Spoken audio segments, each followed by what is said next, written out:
Welcome everyone to the New Zealand EU Sustainable Agriculture Practices Seminar, and I'm really delighted to be at this event today to talk about how we can cooperate more in research and development, but in business in terms of sustainable agriculture between the EU and New Zealand. The fact that we could negotiate and get such a good agreement is a credit to everyone involved, and I have to say again thank you for the respect that the EU has shown us as a small Pacific nation down here. We're on a level playing field. We've got access through government procurement commitments that allow us to, with services, we're not just selling beef and dairy, they were somewhat sensitive issues, a whole lot of other areas where we can effectively share with the EU our people, our capital, our technology, and our techniques. I've been here 3.5 years, and everybody wanted to talk to me about was the FTA, and I am very eager to hear about the stories from the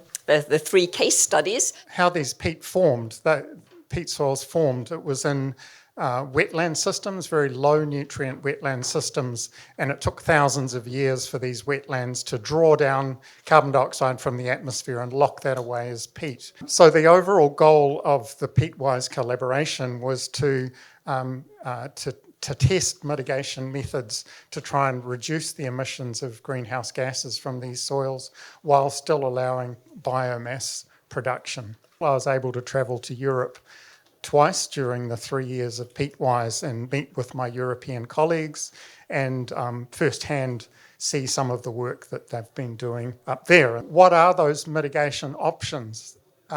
Really, it comes down to one main option, which has been demonstrated to be extremely successful at mitigating emissions from drained peatlands, and that's to do with managing the water table or drainage systems so that the water table is much closer to the surface.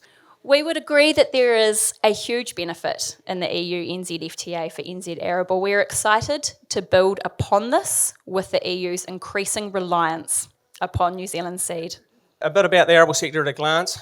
So we're a 1 billion at the farm gate level, 245 million of exports and mostly seeds, and we're really proud of this. 42% of our seeds exported to the EU. We're 2,800 arable farmers across New Zealand, basically 180,000 hectares, and of that, 75,000 hectares is irrigated. Well, I think the numbers say itself. So, we're 60% of the world's radish seed, 50% of the world's white clover seed, and white clover sort of underpins our whole pastoral sector. 40% of the world's carrot seed, that's something we're really rapt about, and our seed exports go to 60 plus markets around the world. So we've got the grass as the first year, and then we are grazing our pasture with our livestock.